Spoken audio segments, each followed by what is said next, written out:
Shalom, salam sade, salam weekend, salam hijau, mantap ya. Terus hijau BTC juga udah tembus tadi, dia ke 66.500-an ya.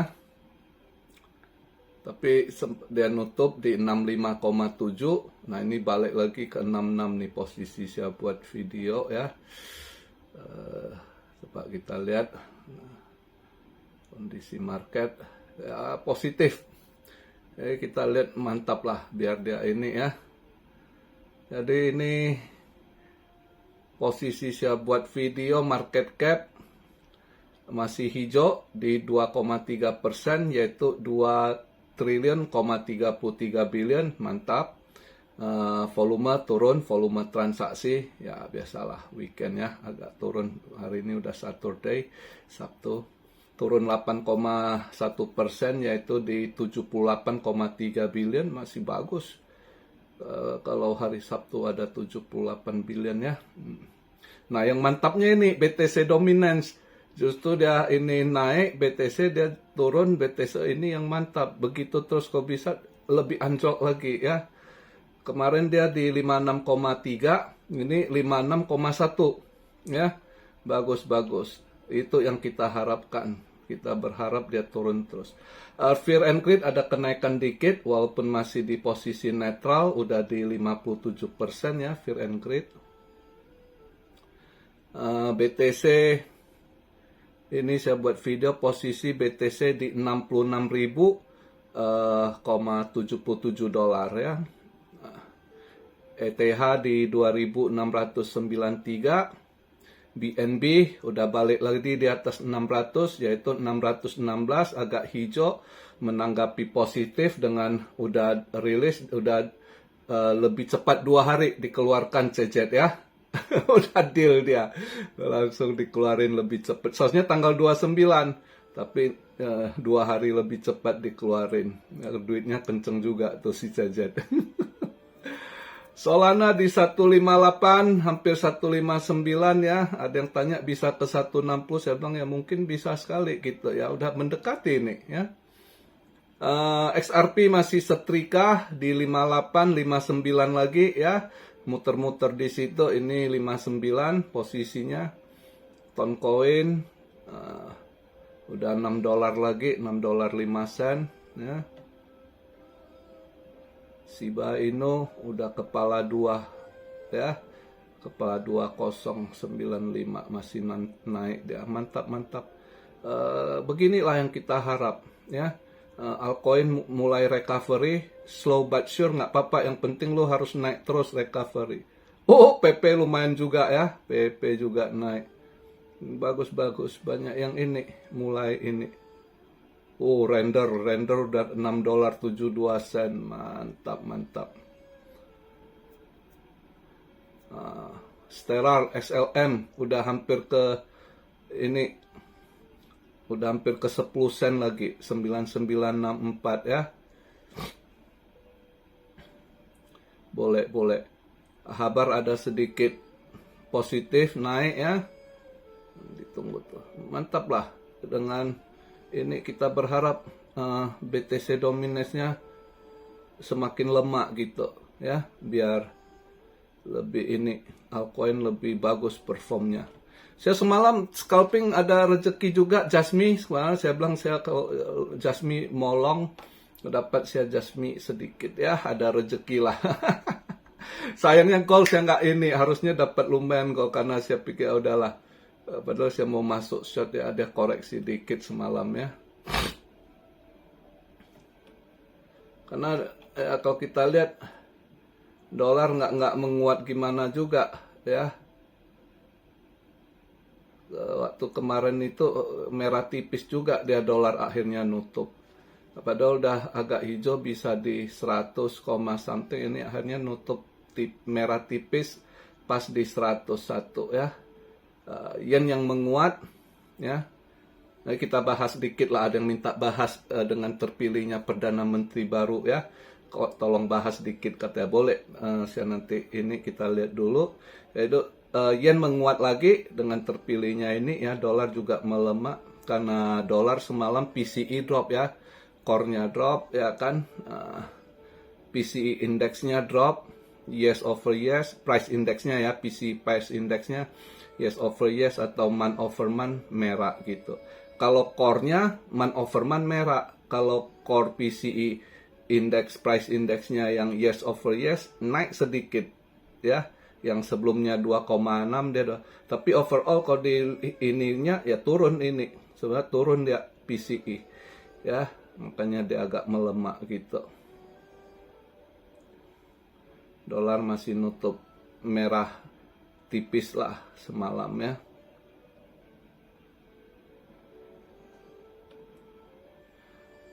Karena sebenarnya untuk Amrik sendiri nggak gimana, masih jelek newsnya. Ini kripto sebenarnya kayaknya hijaunya ini terus naik, ini juga positifnya dari Cina yang stimulus bailout marketnya kan, itu dana masuk itu yang sebab untuk saat ini BTC naik itu lebih terpengaruh dari Cina gitu, bukan Amrik. Kalau Amrik sebenarnya lagi lihat data ekonominya jelek, dia punya news banyak yang negatif juga ya, nggak terlalu gini. Ini kripto naik ini besar efeknya dari stimulus Cina gitu ya, dana masuk ke market mereka gitu.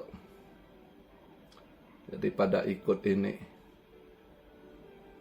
Nah untuk hari ini tadi ada yang nanya kok bahas gimana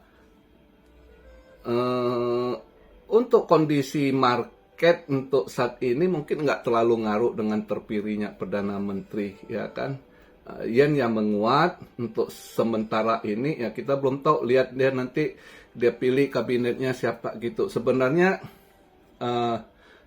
semalam itu saya pribadi berharap yang cewek menang, Takaichi. Saya lebih kalau lihat sebelum election itu visi misi kemarin itu saya sebenarnya ada dua saya suka, satu si Kono, satu cewek. Si Kono karena supportnya rendah banyak nggak suka karena rumor dari belakang udah banyak bilang dia lebih mencondong ke Cina ya, makanya support rate-nya lebih rendah gitu. Karena orang Jepang banyak nggak suka. Nah saya lebih mencondong setelah saya lihat itu visi misinya, saya lebih mencondong sama istri lebih seneng kalau lebih berharap terpilih yang cewek ya, Takaichi itu. Tapi kalah tipis. Sebenarnya kemarin kita nonton TV lihat ininya kan dari prefecture mana yang milik, sebenarnya saat itu si cewek udah menang tipis, sama-sama suara 30%, tapi menang tipis lah ya, menang tipis antara dia 180.000 something dengan si Ichiba Shigeru ini beda tipis. Nah, nunggu voting terakhir dari parlemen partai mereka gitu kan. Itu terakhir. Nah, di situ dia dapat dukungan dari suara ketiga terbesar. Kemarin itu yang besar itu sebenarnya awalnya waktu keluar dari yang cewek, terus Shigeru ini, terus anaknya Koizumi ini lumayan juga, tapi ini lebih nggak siap milih, visinya ngaco gitu yang dia sampaikan, yang nggak ini.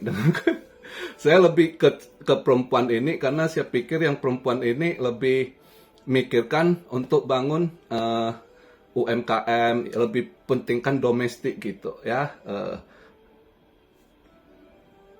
Dalam negeri dulu gimana ini kan, yang ini dia lebih finansial ekonomi lebih fokus. Nah Shigeru ini saya udah dari awal saya sebenarnya nggak suka gitu, karena yang dia waktu visi misinya dia bilang dia akan buat coba bangun NATO corporate ya kan, create NATO Asia, antara dia pro Taiwan ya pro suaranya lebih mencondong ke ikut arah partai biru Amrik gitu ya. Memang ini partai yang ruling party Jepang sampai saat ini ya, memang partai biru Demokratnya kan, tapi kelihatan nggak ada ide ngikut ngekor kopi apa yang dilakukan. pro LGBT gitu-gitulah. Itu saya nggak support sekali, apalagi waktu dia bilang mau buat NATO tuh saya pikir wah bahaya nih, lu mancing perang gitu kalau bener dia. Makanya saya lebih pro yang cewek gitu. Nah, kemarin dia vote terakhir itu menang karena udah jelas suara ketiga si Koizumi ini anaknya, para klannya, gengnya ini suaranya move to ke isi, maka dia menang kemarin gitu. Ya. Nah, ini saya pesimis. Jadi masyarakat Jepang juga banyak habis terpilih dia sebenarnya banyak yang pesimis ya. Pesimis, dia sendiri juga dia akan nutupi banyak kasus-kasus di Partai Biru ini juga ada kasus korupsi yang mungkin mereka tutupi itu ya. Jadi kayaknya di dalam terus hari ini saya baca berita, nah buat anak-anak Indonesia itu kayaknya baru terpilih dia kayaknya mau naikkan pajak lagi katanya 15% ya. Nah ini dia, makanya gue dari awal gue udah nggak pengen milih dia, gue nggak ada hak milih istri saya yang ini yang jadi ya kami berharap yang cewek, ternyata yang terpilih yang Shigeru ini ya lihatlah nanti ke depannya, nanti entah dia ngangkat menteri-menterinya siapa. Saya takut anak Koizumi ini nggak ada ini visi misi nggak jelas, dengar visinya yang dia paparkan soal suami istri yang kawin yang beda ini, bisa kawin sama orang luar, beda family name, gimana itu yang dia bahas, bukan nggak pikir gimana kondisi saat ini gitu ya kan. Orang sekarang ini mikir milih calon pemimpin tuh kita harus tahu geopolitik, harus tahu gimana handle ekonomi ini sangat ini, tapi karena banyak yang stupid lumayan juga yang milih dia gitu. Karena Jepang saat ini sebenarnya banyak rakyatnya ketutup, nggak tahu terjadi apa di dunia luar. Mereka cuma berpatok sama mainstream media, yang mana mainstream media udah dikontrol sama pemerintah, sedangkan pemerintahnya sendiri, misalnya ruling partinya sekarang Partai Biru ini tunduk sama Mama Rika gitu. Partai dengar dari si Mama Rikanya Partai Biru gitu. Nah ini masalahnya gitu. Itu kendala. Jadi ya untuk saat ini pesimis sih. Berharap nanti ada bulan 11 ini ya, ada pemilu antar partai ya. Itu ya kita lihat lah bisa nggak ada perubahan, tapi kayaknya sulit gitu ya. Kalau saya sih lebih mencondong, awalnya saya lebih suka Kono, cuma dia karena dirumorkan dia lebih dekat Cina, karena dia basicnya dia dari ini dia pernah jadi menteri pertahanan gitu kan.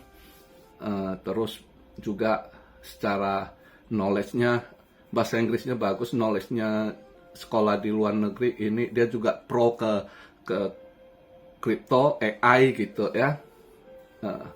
Tapi karena ini nggak terpilih ya, saya second choice-nya itu cewek, justru cewek ini saya pikir bagus, tapi ya masih belum terjadi. Nah lihatlah, saya sih pesimis sih. Masyarakat nanggapi juga pesimis. Apa tadi pagi baca berita, istri saya pas lihat berita, aduh dia mau naikkan tax lagi 15%. Gue bilang aduh baru jadi. Ya begitu-gitu.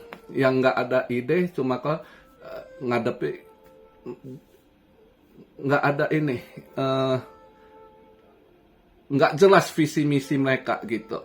Cuma kita harus ini, Nippon harus berdiri begini gitu, tapi how to do nggak jelas mereka. Jadi maka ya untuk saya pandangan belum inilah, pesimis lah ya saat ini, saat kondisi ini sekarang dunia banyak krisis leader yang benar-benar ini ya, yang bisa ya kalau buat saya, kalau saya ngomong ini kata pro Jokowi apa pencilat, nggak ada urusan, tapi fakta jelasnya Indonesia bersyukur masa COVID itu masih bagus ke handle Jokowi sama kabinetnya. Banyak negara-negara ambruk pas kena serangan COVID gitu ya. Kalau nggak ada leader yang bagus, pada tumbang tuh negara, ya kan. Tapi kalau saya ngomong begitu nanti yang Jokowi hater bilang saya penjilat Jokowi. What the hell? Tapi itu fakta. Kalau buat saya sih Tuhan masih sayang Indonesia, masih ada leader-leader yang masih. Tapi kalau negara yang nggak ada pemimpin yang bagus ya terus drop ekonominya, sulit bangun gitu ya. Indonesia habis COVID ternyata masih bisa naik 5% kalau saya lihat datanya kan. Ya masih inilah, cuma dengar banyak yang sulit cari, memang faktanya sekarang begitu. Di mana-mana sekarang ekonomi menengah itu jadi miskin, itu selalu itu kondisi ekonomi saat krisis. Nah ini makanya makanya saya bilang kenapa ngertiin kalian harus belajar invest, harus ngerti manajemen, financial management, manage keuangan kalian, karena middle class itu rentan. Sering sekali setiap kali ada krisis yang jadi korban itu pasti middle class, terutama middle class yang nggak paham, nggak ngerti manage finansialnya. Saat dia rezeki ada, wah ada gitu, dia nggak pandai untuk berinvestasi gitu, terus juga manage keuangannya, finansialnya nggak bagus.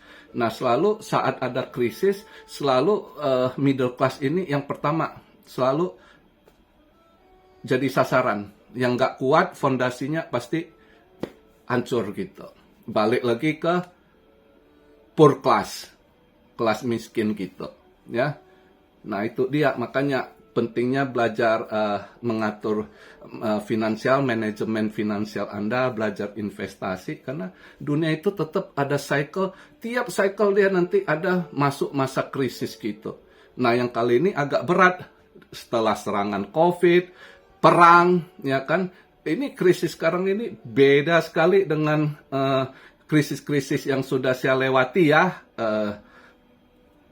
Tahun 80-an itu Indonesia. Terus ya kita bilang 98 Asia Financial Crisis gitu kan. Terus pas 2008 saya di Amrik, krisis di situ saat itu.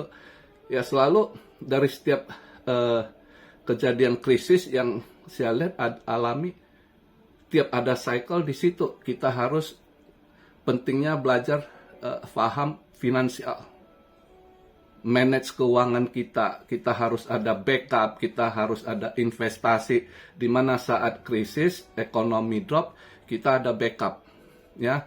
Terus investasi kita apa saat krisis justru melambung, di situ yang bisa cover gitu, ya. Jadi itu aja sih pembahasan hari ini yang kalian minta untuk hari ini. Sampai di sini dulu. Enjoy your weekend. Hari ini saya nggak trade. Kalau kalian mau trade sih, ini di posisi saya sih, saran saya hari ini,